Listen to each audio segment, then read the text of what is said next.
Alright, so I'm going to include this part in the video because, why the fuck not? About this tier list. Asagi thinks that Celine shouldn't be in Stephen Hawking tier. So, Asagi, I ask you, what is Ravage and what does Marked do? So, are we or are we not in agreement? I'm gonna ask you that question again.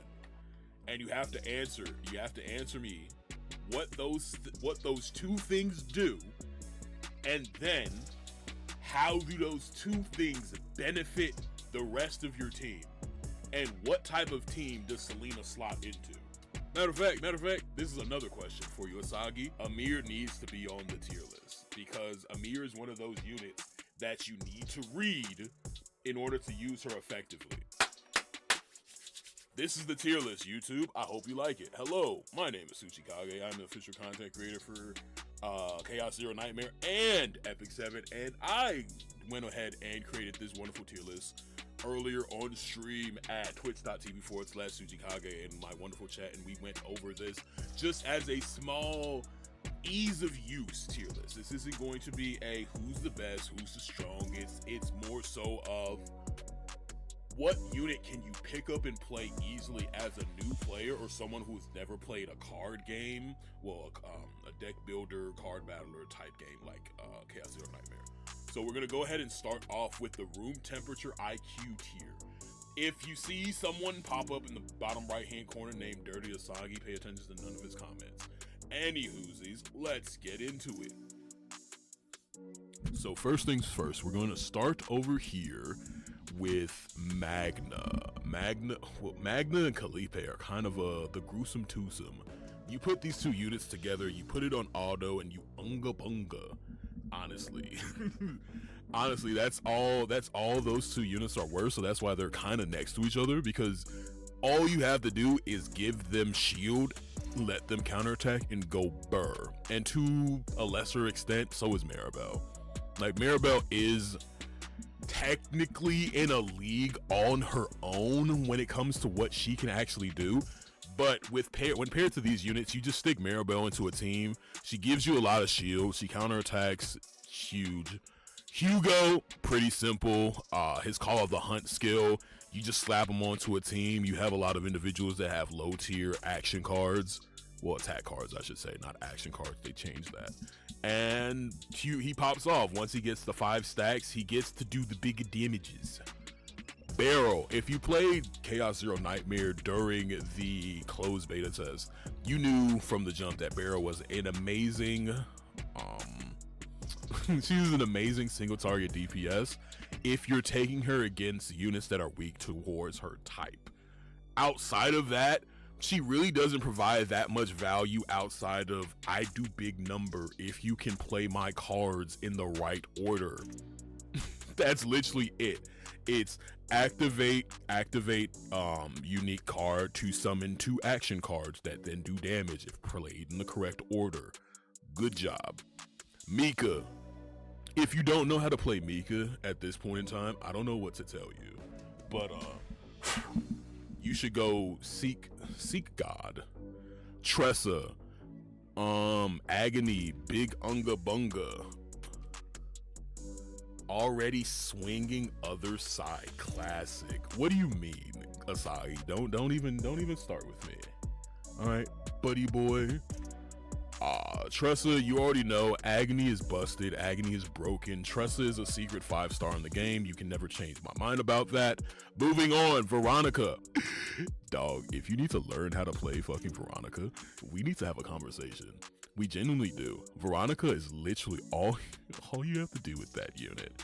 You place her on the field, you use Kowalski every time you draw him, and you use none of her action cards whatsoever. You literally use none of Veronica's cards, and you just win game. The greatest benefit to the unit. You use action cards, you do big damage, you live, you prosper. Next, learn to read. This is going to be the greatest bane to all gacha game players, because gacha game players don't read. Like, how many times have you sat there in a random stream, let's say for Genshin Impact, and the goddamn Gacha gamer, something happens with the enemy mob, and they're like, oh, how did they do that? Where did that happen? Why did this happen? Like, brother, everyone in chat is just saying read. Streamer doesn't read. You don't read. L take, read. Why aren't you reading? What the fuck are you doing? It's right there. Click the ball. Yeah, all of that. That's what Haru is. Because I can't tell you how many people that I've seen use Haru and use her cards out of order. It's been so many people that will use a powered up upgrade card, but not use it on Anchor Shot.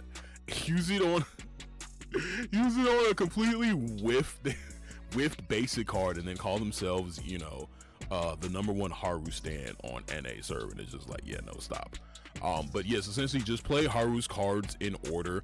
I fell into this wonderful trap where I didn't read, and I thought that you needed to activate low cost cards before you activated Anchor Shot to use it to increase its power, but actually you just need to use it multiple times, which means you need to actually be able to cycle the card. That's fun, isn't it? Rinoa, pretty simple.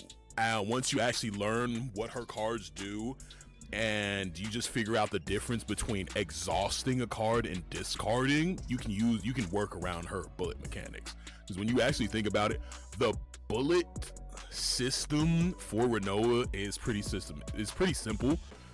Using her dirge bullets, you basically just summon them, and then you use her specific unique action cards to either discard them.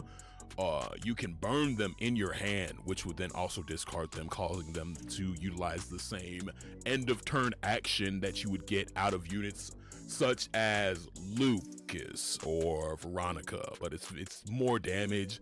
You generate more dirge bullets, so you generate more card advantage for your hand. Mei Lin.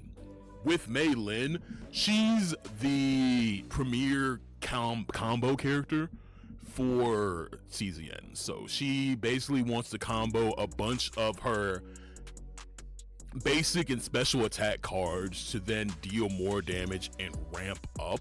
Another good use case for Mei Lin, especially if you don't want to use her as your quote-unquote main DPS, I would still advise you to do that, is that you can run her as your breaker. Now, if you are unaware of how to break an individual, if they have the weakness to what your unit's current class is, you do the bigger damages. But anyway, you basically just hit those things with a lovely Hadouken, and then they're dead. Anyway, with Mei Lin, you just do multiple different combos with her attacks. Bob's your uncle, Franny's your aunt, you win the game. Congratulations. Lucas. I don't know how I'm gonna be able to explain Lucas to you people.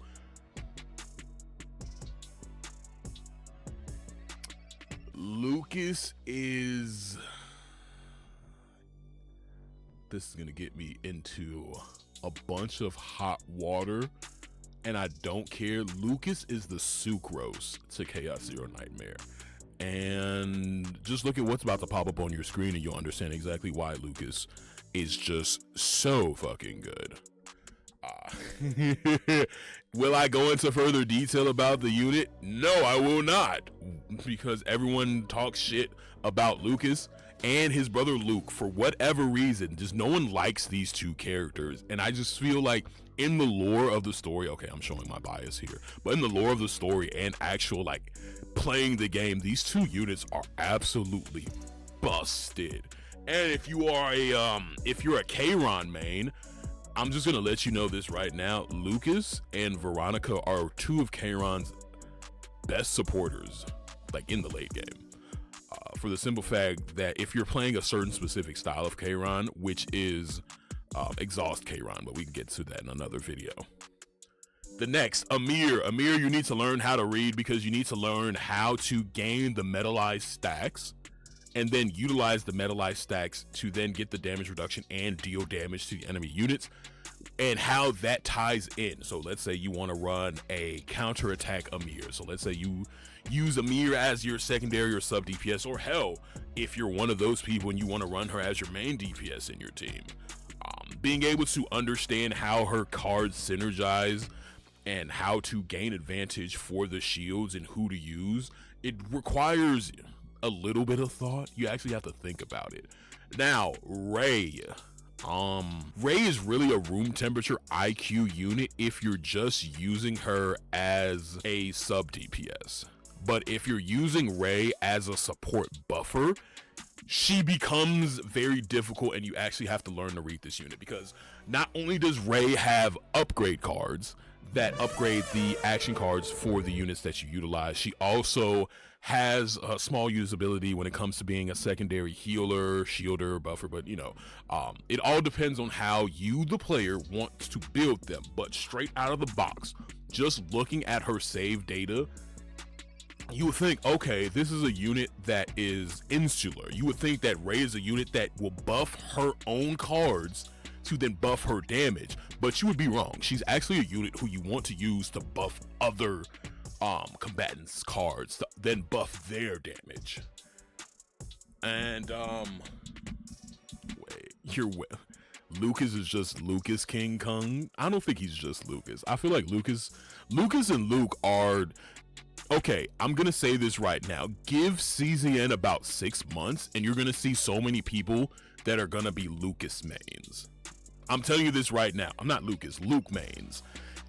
Once the 6 month mark hits for CZN, all the Calipe mains have already been, established. They have their little corner and they're gonna, do their little thing there. But it's going to be a bunch of Renoa, Luke, and Maylin mains because of their play style.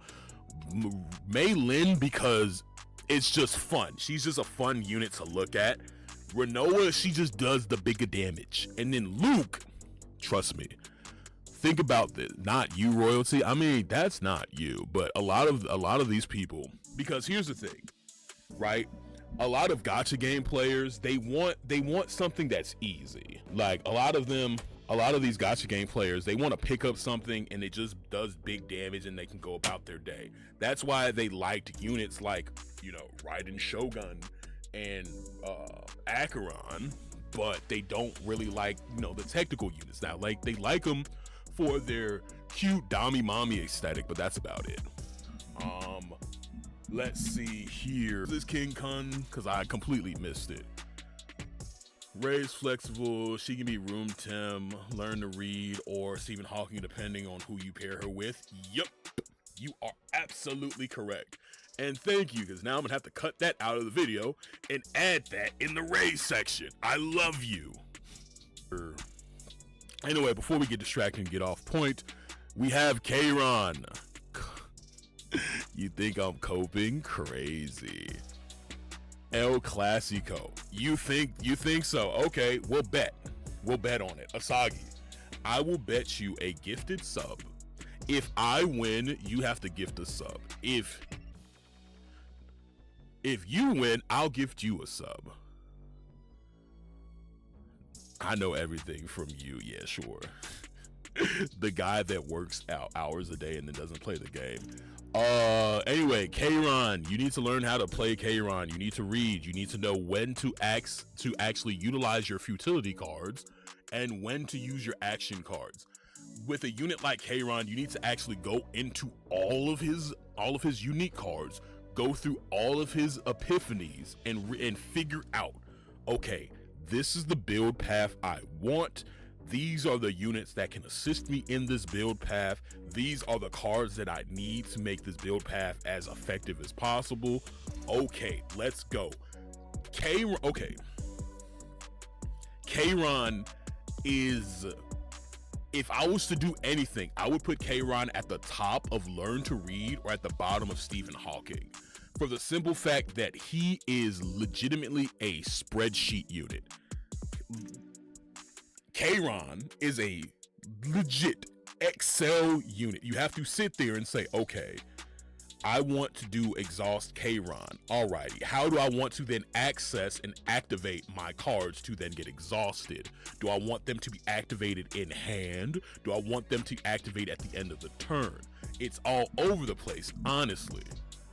But once you nail down the actual playstyle that you want to use Kayron for, he becomes absolutely amazing. Owen is at the bottom of learn to read and the top of room temperature IQ, because just like Ray, Owen is just a buffer. Like, he's just a buffing unit. All he needs to do is buff the next attack's damage, break shields. He's primarily a breaker. If we're being honest, Owen is a heavy tenacity break focus unit. Like Lucas. Sorry, I keep wanting to call the redhead Luke when his name is Lucas. My apologies. And now we get to the you know, we're gonna skip this tier because this tier is fucking insane. We're gonna go to the Cassius tier. Cassius is Cassius. Whoa, see that guy right there? Looks like he's hit rock bottom. Well, that guy's actually me. Now, I bet you're wondering how I got in this wacky situation. It all started in the summer of '86. Next things. We have our good girl Nia. Dual attacks, draw power, healing, cycling, shuffling, and Nia does it. Like, if Cassius is the Kazuha of Chaos Zero Nightmare, I would say Nia. Boys, what's a good rap snitches telling all their business, sit in the court and be their own star witness? Do you see the perpetrator? He said Cassius is Cassius. Look, if you're playing Chaos Zero Nightmare, you always know. You should already know what Cassius is and what he's about. So don't sit here and fucking look at me and talk about, oh, I knew he was gonna say Cassius is Cassius. Shut up. Okay, Cassius, his Joker is amazing. His draw ability is amazing. His heals are something to be desired, but everything that, okay, Cassius is a crutch unit. And I say he's a crutch unit because once you start getting certain save data and start getting certain epiphanies for your cards, Cassius becomes literally useless. And I will explain this further in a later video that's going to be discussing why you are using save data incorrectly and how you're building your units wrong.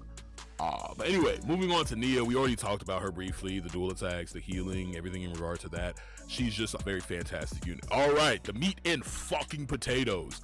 We're gonna start with the elephant in the room, Rin. As you can see from the footage from fucking in the game, look at Rin, right? Look at everything that you're seeing on your screen right now. What the fuck does any of this mean? Do you understand this? I don't understand this. Hell, chat didn't even understand it. But as when we went over it earlier, like when you're looking at, like right here in Particular, when you're looking at Rin's Epiphany upgrade for this, like who would do this? Who would do this at all? Like, why would you want to sit here and read a fucking pendulum? If you played Yu-Gi-Oh, why would you sit here reading a pendulum card over and over and over? Which like every card that you draw for Rin, you need to literally have a doctorate in reading the deep sea scrolls to understand what the fuck you're doing, how to get from this stance to that stance, and what causes you to lose this stance, and what makes you enter that stance first. Look, why are we doing this? Why are we doing this? Why can't I just put Big Boobo Lady on screen and she just go does big damage? Makes no sense. Anyway, outside of that, if you're able to, you know, understand the two varying stances, how to enter them, how you can get pulled out of them, what to avoid, because think about this, right? With Rin, you don't want to use anyone else's attack card. But let's just say you accidentally activate a ultimate card, and that ultimate card uses something in your uses a specific action card in your hand that's from another unit. Guess what? You're fucked. Or, which is even more fucking stupid, if you pair Rin with Nia, or if you pair Rin with Ray, both of these fucking units have cards in their deck that will then activate a basic card in your hand, which can screw up your combo and your tunic. Next thing we're gonna talk about is also King Kong, you're good, because the section where I'm just yapping and not really interacting with you, I'm going to superimpose gameplay footage from CZN over the screen, so it's not like they're gonna see Asagi's messages. So next one, we have Luke, right? So Luke is Mr. Stephen Hawking himself. Everyone wrote Luke off in the beta test and at the beginning of CZN. Everyone's re-rolling because, oh my god, I got Luke. I don't want to play Luke. Luke is so bad. Luke can't do this shit. Shut your bitch ass up! Luke is legitimately, in 6 months, going to be one of the best characters in the game. When you actually have, okay, how do I explain this? How do I explain this to you? If you came from Honkai, no.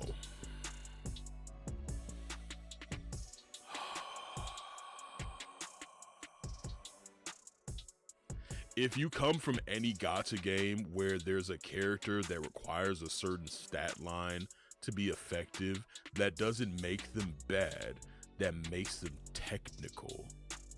Because once you get Luke to 85% crit chance, once you get him to a point where he's able to consistently crit, he's snowballing. Because Luke is a high risk, high reward, high investment character, because you're doing a lot of gambling, especially if you look at his ego skills. When there's a specific card right here that if you activate this, once you are able to crit, there's a certain percentage that you'll have for the damage from that specific bullet to activate again. Like, you have to understand, not only does Luke have epiphany upgrades for his normal, well, not his normal, but for his unique cards, Luke's bullet cards also have epiphany upgrades that a lot of people don't know about. And a lot of those epiphany upgrades, his damage is locked behind, and it is very dependent on him critting. So unless you're investing in his potential all the way to max, unless you are obtaining a memory fragment piece that has crit chance as the main stat, and all the other 5 pieces have crit chance as substats, you're not going to you're not going to see Luke perform the numbers that you would genuinely expect him to.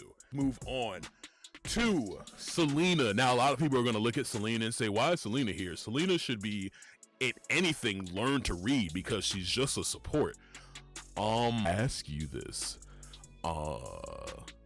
What's initiative? What's wave?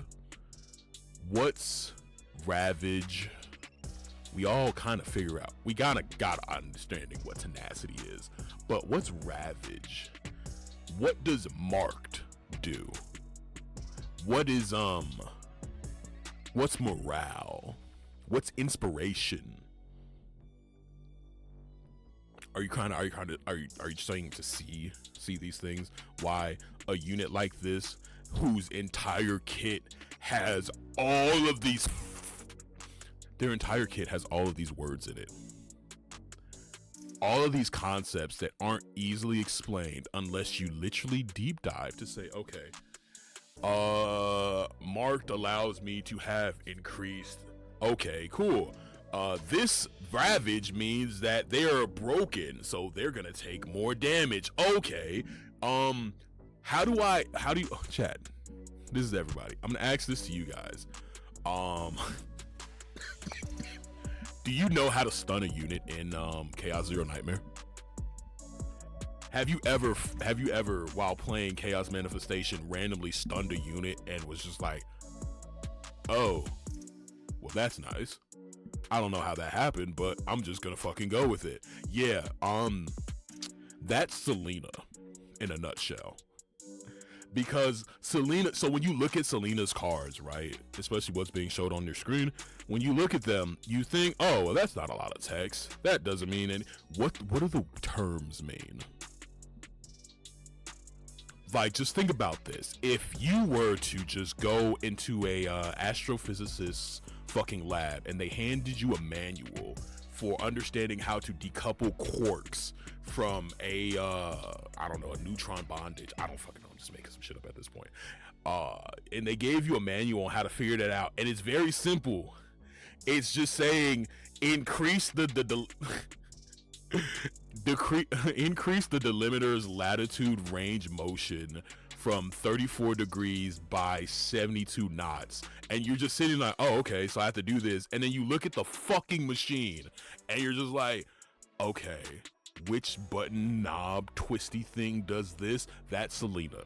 That is literally every unit that's in the Stephen Hawking tier. Well, minus Luke. Luke is just a labor of love. Like, well, no, see, when you say labor of love, that makes it sound bad. High investment unit. That's all I'll say. He's not like one of those units where you need certain ego.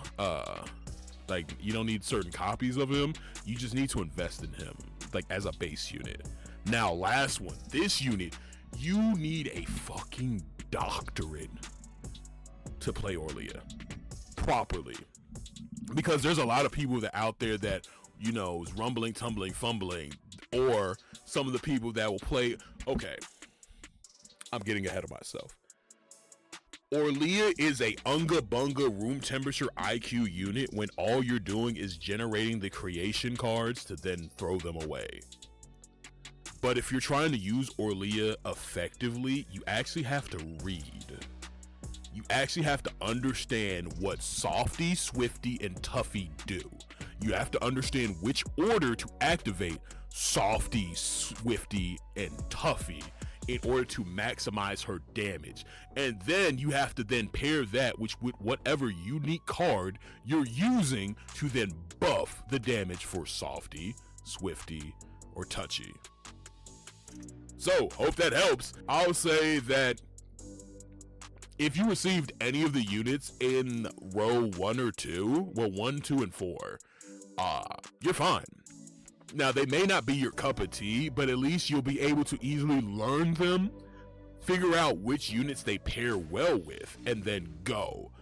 Now, when you look at units that are in the Stephen Hawking's tier, they become learn to read if you have Cassius. The units that are in learn to read become room temperature IQ if you have Cassius and or Nia. Useful unit is at the beginning of the game and probably going forward until Cassius gets power creeped is in the next 6 to 8 months. We're going to be gauging units off of how easy they become when Cassius is on the team. That's all it is. How simplistic does this unit's kit become with Cassius? If that unit's kit is still very clunky with Cassius, then it needs to be in Stephen Hawking's tier. There's going to be a lot of individuals and websites that are posting out tier lists when it comes to what units deal out the best amount of damage and what units are good in this mode versus that mode. It's all bullshit. Don't listen to it. Just play what you like, and if the unit that you like is very difficult, learn how to play them properly. Learn what playstyle you actually want to use with the unit. Because you can play, like a unit like Kayron, you can play Exhaust Kayron, you can play Kayron as a hand trap unit where you're discarding or activating futility cards from the hand. The same with Renoa. You can activate your Dirge Bullets from your hand, from your graveyard. You can discard them, which then activates extra effects. Like, it's just... with a game like this, you just need to sit down and actually study the units. And that's kind of what makes this very different from Epic 7's, that makes it very different from Epic 7, Smilegate's other game, where it's basically, okay, bunga. Like, I can't tell you how many times with specifically gacha games, I can't tell you how many times individuals have received a new unit and just sat there and say, okay, let me read what this unit actually does, because they completely forgot or just didn't fully read what the unit did when they summoned it. So this video is already getting long, as very long as what it is. YouTube, thank you all for being here. Twitch, thank you for being here. So hope you guys have a fantastic day. Like and subscribe. If you have any feedback that you'd like to give me, go ahead and drop that down in the comment section below. Catch you there at twitch.tv/TsucchieKage, and have a fantastic day.